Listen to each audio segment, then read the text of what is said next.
안녕하세요. 평소 출퇴근길에 사연을 즐겨 듣던 애청자입니다. 사연을 들으며 정말 제 가슴이 답답할 정도로 화가 나는 일들도 있고 또 기적이라고밖에 할 수 없을 정도의 드라마 같은 일도 있구나 하고 느낀 적이 많았는데요. 그런 사연들 하나하나 같이 웃고 후련해하기도 하며 살다 보니 저에게도 기적 같은 일이 생겼습니다.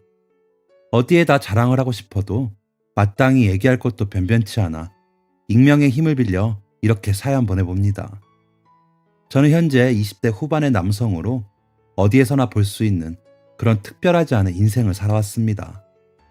성격도 무던하고 모난 데 없어 그저 평범하고 넉살 좋은 사람이라고 다들 생각하실 거예요.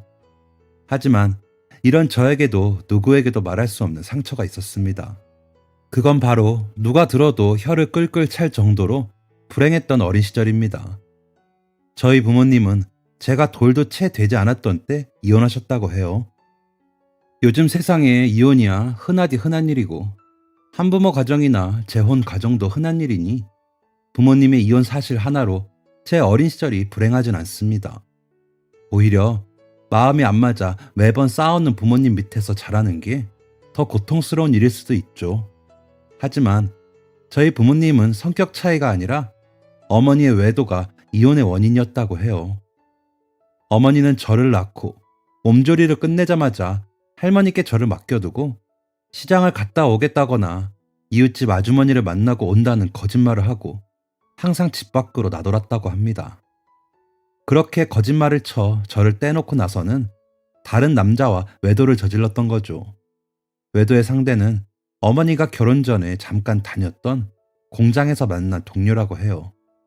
더 이상 공장에서 일하기 싫다며 저희 아버지께 결혼을 요구하며 집에서 살림을 살겠다 하고는 집안일은 할머니께 맡기고 바람이 나버린 거죠.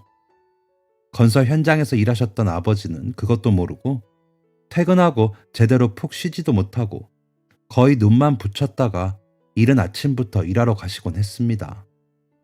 어머니가 더 이상 일을 하지 않고 살림하겠다 선언했으니 아버지가 더 열심히 벌어야겠다고 생각하신 거죠. 하지만 어머니는 뻔뻔스럽게도 본인이 먼저 아버지께 외도 사실을 말하며 더 이상 사랑 없는 결혼 생활은 이어가지 못하겠으니 저를 버리고 떠나겠다며 짐을 싸서 나갔다고 합니다. 남겨진 아버지는 너무나도 큰 충격과 배신감에 매일 밤을 술로 지새우고 페인처럼 사셨다고 해요. 그런 아버지를 일으켜 세운 건 할머니였습니다. 할머니는 속된 말로 저희 어머니는 미친 여자며 인간도 아닌 여자인데 그 여자 때문에 네가 그렇게 남들 못 볼 꼴로 지내면 되겠냐며 윽박 지르셨다고 해요. 그리고 저는 할머니가 책임지고 키울 것이니 더러운 것 밟았다 생각하고 훌훌 털고 일어나라며 매일 용기를 북돋아 주셨대요. 어머니 대신 살림을 몽땅 하면서도 아버지께 불평 한마디 안 했다던 할머님도 배신감이 무척이나 크고 화가 나셨을 텐데 아버지가 충격을 받아 자리에서 일어나지 못하시니 할머니는 티 한 번 안 내시고 아버지께 힘이 되어주시려고 한 거죠. 처음에는 꿈쩍하지 않던 아버지도 할머니의 끈질긴 노력에 마침내 훌훌 털고 일어나 다시 저희 집안의 튼튼한 기둥이 되어주셨습니다. 이전에는 하루 종일 일하는데도 수고했다 한마디 없이 월급이 적다고 불평하는 어머니 때문에 보람도 없고 무척이나 힘들었는데 그런 어머니가 없어지고 나니 아버지 마음도 훨씬 더 편해지셨다고 해요. 집에 와서는 할머니께서 아버지가 좋아하는 반찬에서 기다리고 계시고 하루가 다르게 커가는 저를 보는 것이 무척이나 힘이 되었다고요. 그렇게 아버지와 함께 새 식구로 살 때가 가장 행복했습니다. 편의상 어머니라고 지칭은 했지만 저 역시 그 여자가 저를 낳아줬을 뿐이지 어머니로서 아무것도 해준 게 없고 제가 정말로 사랑하는 저희 할머니와 아버지를 힘들게만 했을 뿐이라 어머니라 생각하지도 않고 그렇게 부르지도 않아요. 앞으로 두 번 다시 제 인생에 나타나는 일이 없기만 바랄 뿐이죠. 아무튼 어머니의 존재가 없어도 할머니와 아버지의 사랑에 저는 부족함이 없이 잘 자랐습니다.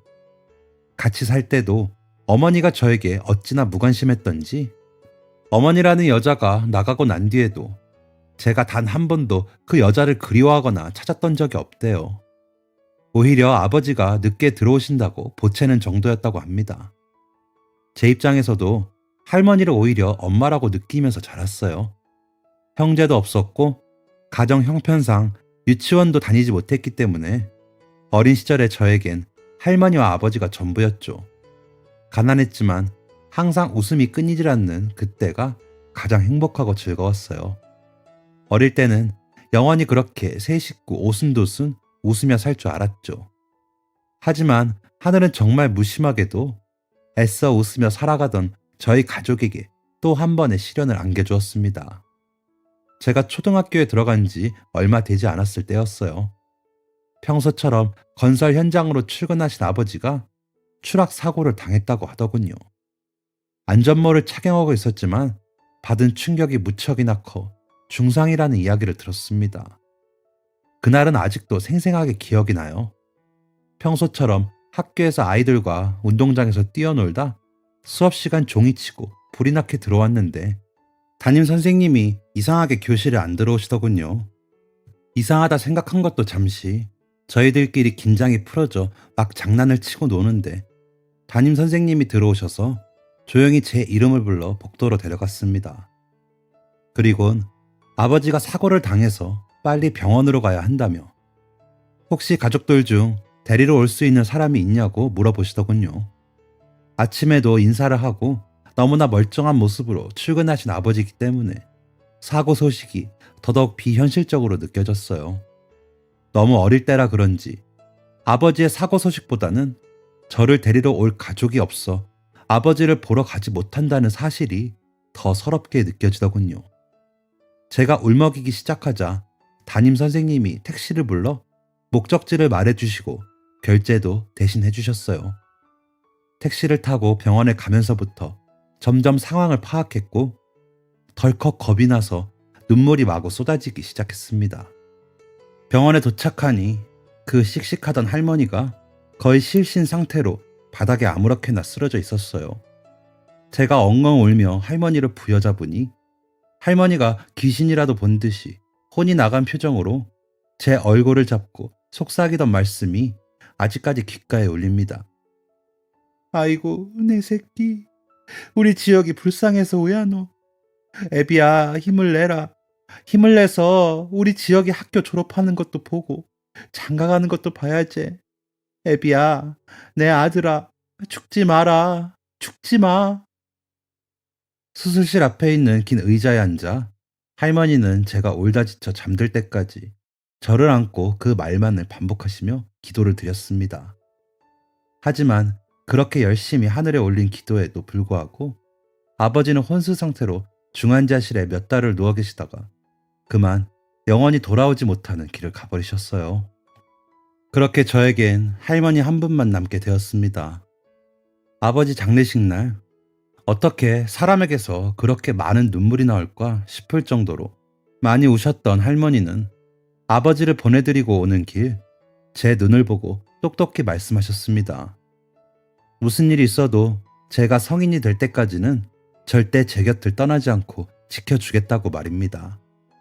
너무 어리고 아버지를 잃은 슬픔이 컸던 저는 할머니가 무슨 말씀을 하시는지 정확히 알지도 못했지만 그저 할머니가 제 곁을 떠나지 않겠다는 말에 무척이나 안심했어요. 매일 밤을 울다가도 할머니 손길을 받으면 잠이 스르륵 오곤 했죠. 그렇게 저는 할머니의 사랑으로 어린 시절을 버텨낼 수 있었습니다. 지금 생각해보면 우리 할머니 정말 고생만 하다 가셨구나 싶어 마음이 아픕니다. 아버지가 돌아가셨을 때 1년에 가까워져가는 나이였는데도 혹처럼 남아있는 손자인 저 때문에 평생을 쉬지도 못하고 일만 하셨거든요.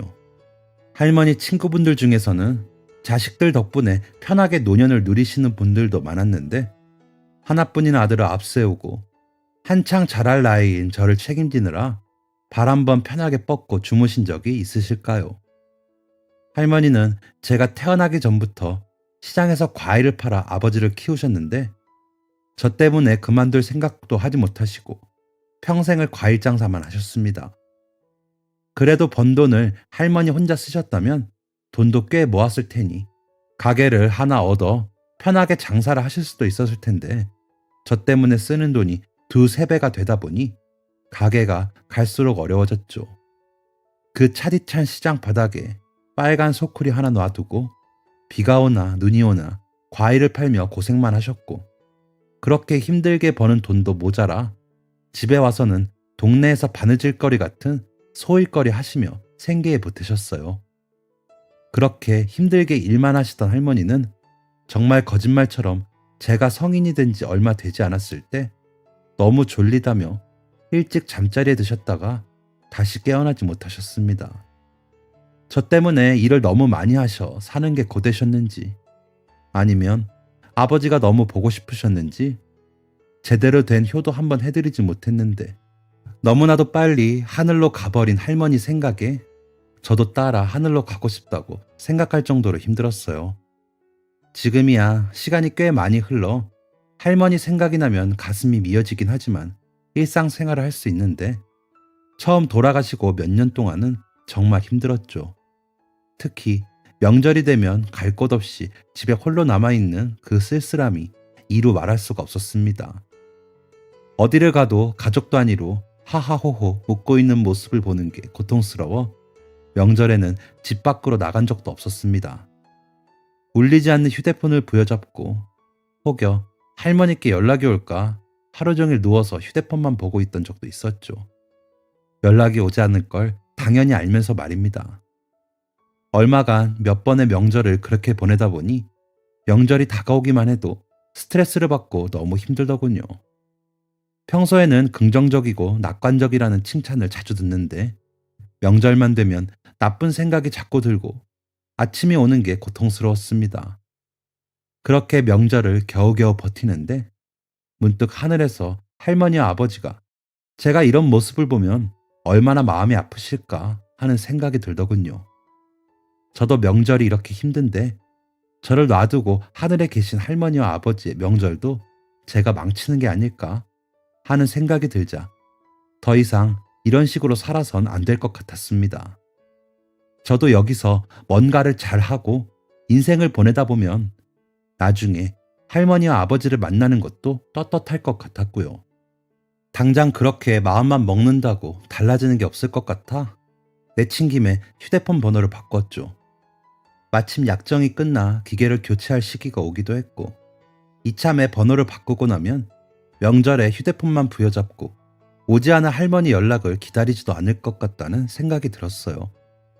지금 생각하면 허무맹랑한 소리지만 그때는 그런 것 하나하나가 저에게 의미가 크고 큰 용기가 필요한 일이었습니다. 생각난 대로 번호를 바꾸고 그해 명절부터는 좀 달라져 보자고 새 출발해 보자고 스스로 다짐했죠. 그런데 번호를 바꾸고 맞는 첫 번째 명절에 이상한 일이 일어났습니다. 명절 연휴 첫날 연휴 동안 뭘 할지 생각하며 시간을 보내고 있었죠. 그동안 아르바이트 했던 돈이 꽤 있어 할머니와 아버지 계신 곳도 보고 올 겸 혼자 여행을 가는 것도 좋겠다는 생각에 휴대폰으로 근처 관광지를 찾아보고 있었는데 갑자기 모르는 번호로 문자 메시지가 도착했습니다. 번호를 바꾼 지 얼마 되지 않기도 했고 정말 친한 친구들이나 꼭 연락해야 하는 사람들이 아니고서는 번호를 알려준 적이 없어서 좀 의아했죠. 확인을 해보니 역시나 제가 아닌 다른 사람에게 보낸 듯한 문자더군요. 모르는 번호에 맞춤법과 띄어쓰기도 잘 맞지 않았고 무엇보다 다들 요즘 문자 메시지 안 보내고 메신저나 SNS로 대화를 나누는데 문자 메시지를 보내는 것을 보니 나이 드신 어르신께서 제 번호를 착각하고 연락하신 것 같았어요. 하지만 이번 명절에는 내려오냐는 내용이 담긴 문자 메시지를 보자 심장이 쿵 내려앉는 것 같더군요. 혹시 할머니가 보낸 게 아닐까 하고요. 하지만 그럴 리가 없잖아요. 하필 문자를 잘못 보내도 이런 문자를 보내나 싶어서 조금 화가 치밀어 오르더군요. 이번 명절은 정말 처음으로 제정신 차리고 제대로 한번 보내려고 다짐했는데 말입니다. 물론 그분은 제 사정을 모르시니 번호를 착각하신 것뿐이지만요. 답장을 할까 하다가 귀찮기도 하고 괜히 또 답장에 얽매일까봐 하지 않았어요. 속으로는 명절마다 찾아주는 가족도 있고 세상은 참 불공평하다고 투덜거리면서요. 문자를 보내신 분도 가족을 만나게 되면 번호가 바뀌었다는 사실을 알게 될 테니 답장하지 않아도 상관없겠다고 생각했어요. 그런데 문자는 그게 끝이 아니었습니다. 다음날 아버지와 할머니를 뵙고 납골당을 나서는데 또다시 그 번호로 문자가 오더군요. 이번에는 차례도 다 지내고 가족들이 다 왔는데 너만 안 와서 쓸쓸하다며 잠깐이라도 좋으니 얼굴이라도 비추라는 내용의 문자였어요. 그 문자를 보는데 뭔가 이상하다는 생각이 들었습니다. 가족들이 다 모여 있는데도 계속 제 번호로 문자를 보낸다는 게 상식적으로 안 맞잖아요. 겨우 마음 추스리고 남은 명절을 알차게 보내려고 계획을 세웠는데 자꾸 그런 문자에 제 마음이 흔들리는 것도 싫었습니다. 이미 같은 내용의 문자가 두세 번쯤 왔기 때문에 더 이상 무시한다고 끝날 일이 아닌 것 같아 답장을 보냈어요. 번호 바꾼 지 얼마 되지 않았다고 사람을 착각하시는 것 같다는 문자를 보내니 그나마 마음이 후련하더군요. 하지만 그것도 잠시 전화가 걸려오기 시작했습니다. 이제 조금 무서운 마음까지 들더라고요. 몇 번 무시했는데도 계속 끈질기게 전화가 울려 어쩔 수 없이 전화를 받았어요. 받고 보니 예상한 대로 나이 지긋하신 할머니시더라고요. 제가 전화를 받자마자 다급한 목소리가 들렸습니다. 여보세요? 성준이니? 그게 무슨 말이야? 번호가 바뀌었다니. 아, 네. 제가 번호 바꾼 지 얼마 안 되었다고요. 그래서 이 번호가 어르신 손잡은 번호가 아닌 것 같아요. 자꾸 전화가 와서 제가 조금 힘드니까 이제 그만해 주시면 좋겠어요. 아니, 그게 무슨 말이야? 성준아, 목소리도 성준이구만. 아이고, 우리 손자. 이 번호가 우리 손자 번호가 맞는데 그게 무슨 말이냐고. 너 무슨 일 있어? 왜 집에를 안 와? 아니, 그게 아니라요. 전화 속 할머니는 아무리 제가 번호가 바뀌었고 손자가 아니라고 설명을 해도 도저히 받아들이지를 않고 똑같은 이야기를 반복하시더라고요. 그러면서 왜 집에 오지 않냐며 성화를 부리시며 아무리 바빠도 몇 년째 집에 안 오는 건 아니지 않냐고 혼을 내시는데 정말 답답해서 팔짝 뛸 지경이더군요. 괜히 전화를 받았다는 생각이 들면서 슬슬 화가 나기 시작했어요. 그런데 제가 도저히 참을 수 없이 한계에 다다라서 화를 벌컥 내려고 할 때 전화 속에서 실랑이가 일어나는 소리가 들리더니 갑자기 누군가 벌컥 화를 냈습니다. 어머니, 그만 좀 하세요. 성준이 죽었다고요. 제가 몇 번을 말하잖아요. 누군가 벌컥 화를 내며 소리를 지르자 그전까지 제가 자신의 손자가 맞다며 바락바락 우기며 혼을 내시던 할머니께서 순식간에 조용해지셨습니다. 너무 갑작스럽게 찾아온 정막에 저는 너무 당황했어요. 무슨 상황인지 알아차리기도 전에 그냥 너무 당황스러워서 전화를 끊으려고 했습니다. 그런데 화를 벌컥 낸 남자분이 전화를 바꿔 받으시곤 저에게 정중하게 사과를 하시더라고요. 여보세요? 아유, 죄송합니다. 저희 어머니가 조금 아프세요. 귀찮게 해드려 죄송합니다. 사용하시는 전화번호가 저희 아들이 죽기 전 사용했던 번호인데 어머니가 자꾸 손자가 죽었다는 걸 받아들이질 못하시고 매 명절마다 이러시네요. 이전까지는 이 번호를 사용하시는 분이 없어 괜찮았는데 하필 받으신 번호가 저희 아들 번호였나 봅니다. 명절인데 귀찮게 해드려서 정말 죄송해요. 목소리를 들으니 저희 아버지가 살아계셨다면 동년배가 되었을 것 같은 나이신 것 같았습니다. 그러니 죽은 손자도 저와 나이가 비슷했겠죠. 무슨 상황인지 알고 나니 할머니께 답답해서 저도 모르게 언성을 높인 게 너무 죄책감이 들더라고요. 저 또한 할머니 아버지를 떠나보내고 죽을 만큼 힘들었던 시간이 너무나도 길었기 때문에 할머니의 절망감이 얼마나 큰지 느낄 수 있었습니다. 할머니의 아들이라고 밝힌 남자분께서는 저에게 할머니가 앞으로도 문자가 계속 올 건데 그냥 무시하거나 번호를 차단해도 괜찮다고 하시며 찝찝하시다면 번호를 바꾸라고도 권유해 주시더군요. 마음이 아파 제대로 대답도 하지 못하고 괜찮다고 할머니 잘 챙겨주시라고만 대답하고 전화를 끊었네요. 그날 하루는 여러모로 찜찜하고 기분이 좋지 않았습니다. 예전 명절처럼 저 혼자만 누구에게도 환영받지 못하고 힘든 명절을 보낸다는 우울감으로 힘들었던 건 아니지만 왠지 할머니의 가족이 많이 걱정되었습니다. 아니나 다를까 할머니는 다음 날도 그 다음 날도 연락이 오셨어요.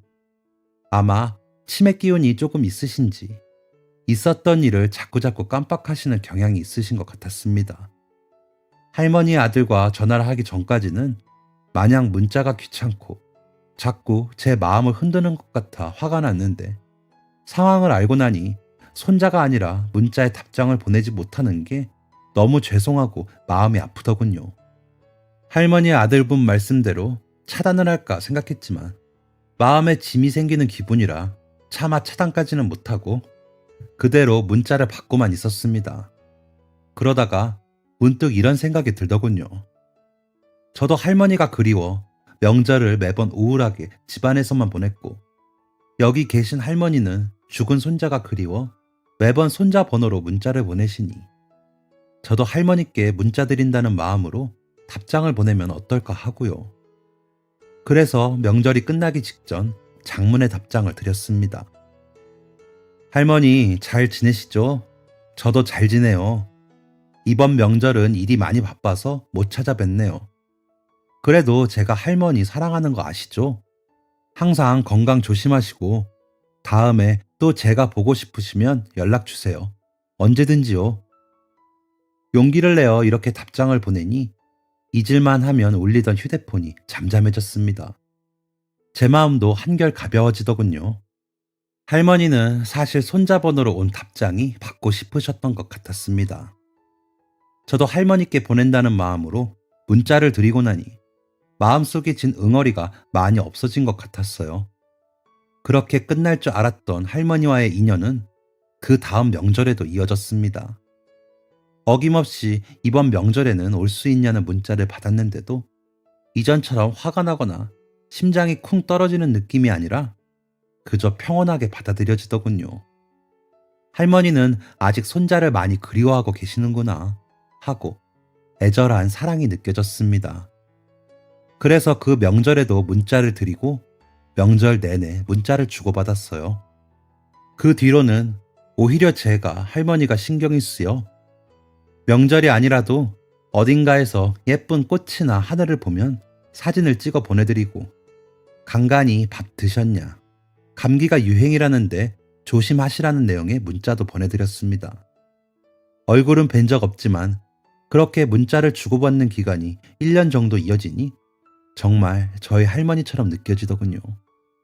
할머니도 저에게 밥 잘 챙겨 먹고 집에 와서 손도 잘 씻고 따뜻하게 하고 자라며 맞춤법이 틀려 제대로 읽기도 힘든 문자를 보내주셨습니다. 가끔은 전화도 걸려왔고요. 할머니의 손자분이 어떤 분인지 전혀 알지 못했기 때문에 그냥 저는 저희 할머니와 전화를 한다는 마음으로 통화를 했어요. 그렇게 기묘한 가족으로 지내면서 제 마음도 많이 편안해지고 더 이상 명절이 오는 게 그렇게 싫지만 않더라고요. 적어도 저에게는 명절에 연락을 보내주시는 성함도 모르고 얼굴도 모르지만 그래도 제 생각을 해주시는 할머니가 한 분 계시다는 생각이에요. 그러던 작년 가을쯤 늦은 밤에 모르는 번호로 전화가 걸려왔습니다. 워낙 늦은 밤에 걸려온 전화라 놀라며 받으니 할머니 아들분이라고 하더군요. 할머니가 건강이 많이 안 좋아지셨다고요. 갑작스런 소식에 놀라 멍해지더군요. 말없이 전화를 받고 있었는데 할머니의 아들분이 예상치 못한 부탁을 하셨습니다. 다름이 아니라 어머니께서 지혁 씨를 많이 보고 싶어 하세요. 자꾸 어려운 부탁을 해서 죄송하지만 혹시 시간이 나실 때 어머니와 한 번만 시간을 보내주실 수 있을까요? 제가 아들이다 보니 염치가 없게도 자꾸 이런저런 부탁을 하고 귀찮게 해드리네요. 어머니가 아무래도 시간이 많이 남지 않은 것 같아 지금이라도 조금이나마 효도를 해드리고 싶다는 못난 아들의 마음입니다. 병원에 있으니 침대에만 누워 계셔야 하고 가족들 면회도 잘 되지 않더라고요. 옆에서 어머니와 시간을 보낼 수 없다는 게 마음이 죄스러워 얼마 전 집으로 모시고 왔는데 혹시 시간이 괜찮으시다면 한번 집으로 초대하고 싶습니다.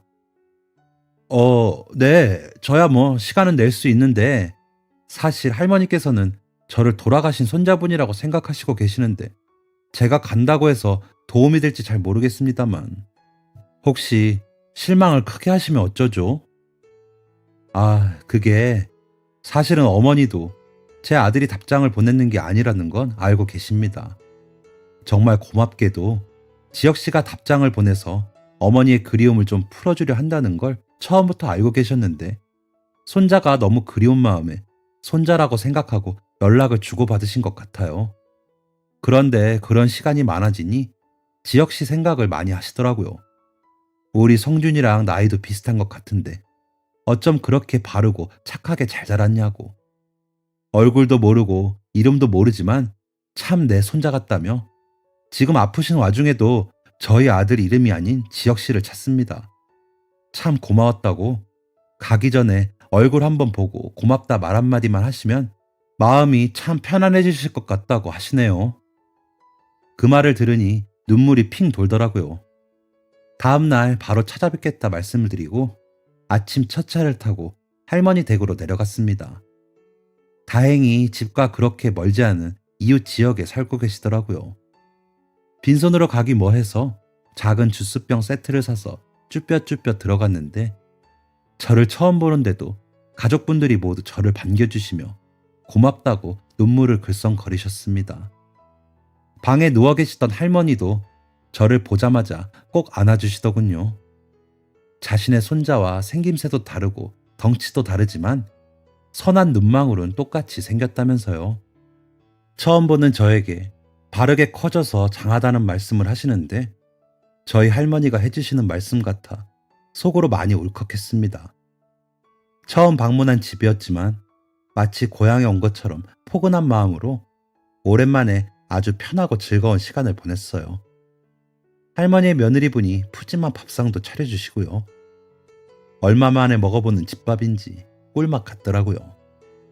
혼자 산다고 하니 바리바리 반찬이며 사과즙 같은 것도 양손 가득 챙겨주시는 통에 가는 길보다 돌아오는 길이 더 짐이 많았네요. 저를 터미널까지 데려다 주시며 할머니의 아들분도 눈가가 촉촉해져서 고맙다는 말만 반복하셨습니다. 이로써 아들로서 효도한 것 같다며 어머니가 오랜만에 기운을 차리셔서 좋아하시는 모습을 보는 게 좋았고 너무 고맙다고요. 그 말씀을 들으니 저도 마음이 울컥해져서 저 또한 세상의 전부였던 할머니가 몇 년 전 돌아가시고 몇 년 동안 정말 힘들기만 했는데 이렇게 할머니를 알게 되어서 마음이 많이 편안해졌다고 제가 더 감사하다는 말씀을 드렸습니다. 그 뒤로 저는 시간이 나면 할머니 댁에 들려서 할머니와 함께 시간을 보냈습니다. 가족들과 같이 근처 근교 관광지에 여행도 갔고요. 할머니는 신기하게도 저를 만나고 3개월 동안 건강이 무척이나 좋아지셨어요. 제가 방문하기 전까지는 방에서 나가는 것도 힘들어 하셨는데 저를 만나고 난 뒤부터는 느리지만 동네 산책도 곧잘 하신다고요. 저도 할머니 손을 잡고 산책을 하는 게 무척이나 좋았습니다. 힘들게 일만 하다 돌아가신 저희 할머니와 함께 산책을 하는 기분이 들기도 했어요.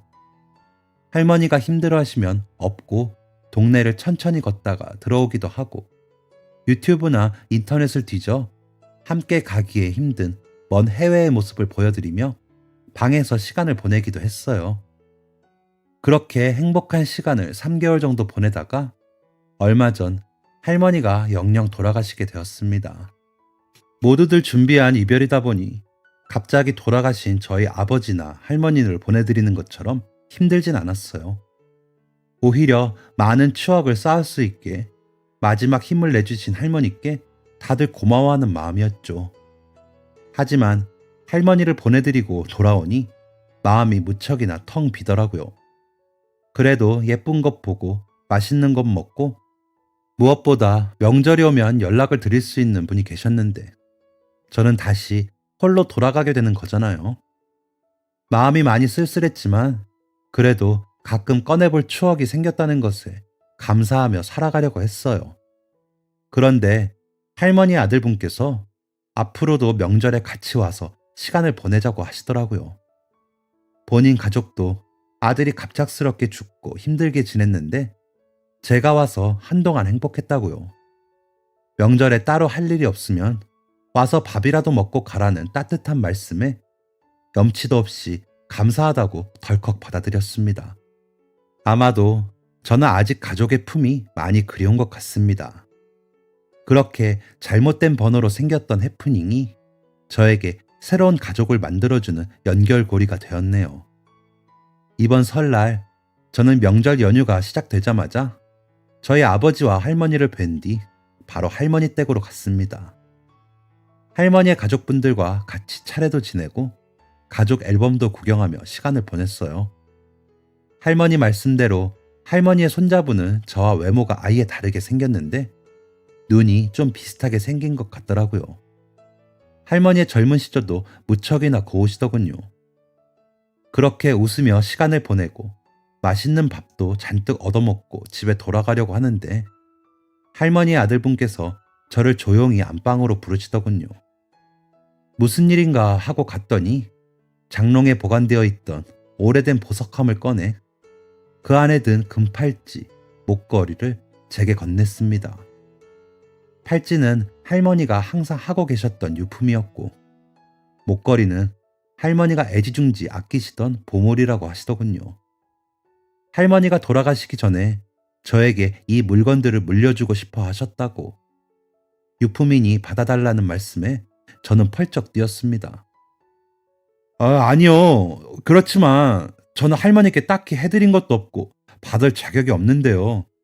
제가 받기엔 너무 과한 물건인 것 같습니다. 이렇게 거절했지만 아들분께서 할머니의 마지막 부탁이었다고 꼭 받아달라고 거듭 부탁을 하시더라고요. 그러면서 저에게 충분히 자격이 있다고 말씀하셨습니다. 할머니가 제 덕분에 추억을 많이 쌓고 가실 수 있었다고, 남은 가족을 위해서라도 꼭 받아달라고 하시더라고요. 계속되는 부탁에 어쩔 수 없이 유품을 받아들고 왔지만 아직까지 저희 집 장롱에 고이 보관하고 있습니다. 가끔 들여다보면서 할머니 생각도 많이 하고요. 금팔찌는 중요한 일이 있을 때마다 부적처럼 끼고 나가곤 해요. 지금도 할머니의 남은 가족분들과 식사도 같이 하고 자주 내려가 시간을 보내고 있습니다. 할머니의 아들분은 제 이야기를 듣고 손자를 잃은 할머니의 가족과 할머니를 잃고 혼자 남은 제가 어떤 신비로운 이유로 이어져서 이렇게 인연이 닿게 되었다며 무척이나 고마운 일이라고 입버릇처럼 말씀하시곤 해요. 저도 그렇게 생각합니다. 혹시 하늘에 계신 할머니가 힘들게 사는 저를 보고 이어주신 게 아닐까 하고요. 마침 혼자서도 잘 살아보겠다며 번호를 바꾼 저에게 이렇게 소중한 인연이 생겼다는 게 과연 정말 우연이라고 할 수 있을까 하는 마음도 듭니다. 가끔 할머니의 가족분들과 이야기를 나누다 보면 할머니가 제 사정을 대충 알고 마지막 힘을 내서 소중한 추억을 쌓아주신 게 아닐까 하는 생각도 들어요. 그런 생각이 들면 눈물이 납니다.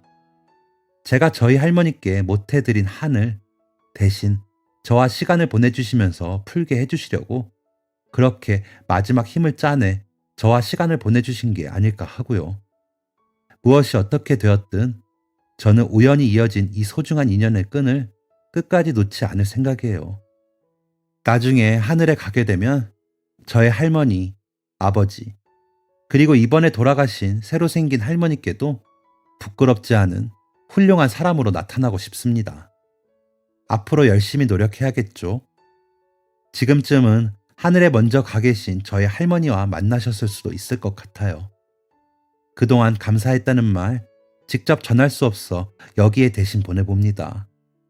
언젠가 시간이 흘러 다시 만나게 될 때까지 건강히 잘 지내셨으면 좋겠습니다. 그곳에선 아프지 마시고요. 멋진 사람이 되어서 다시 만나게 되면 재미있는 이야기 많이 들려드리겠습니다. 감사합니다, 할머니. 지금까지 사연 들어주셔서 감사합니다. 사연이 재밌으셨다면 구독과 좋아요를 눌러주세요. 감사합니다. 안녕히 계세요.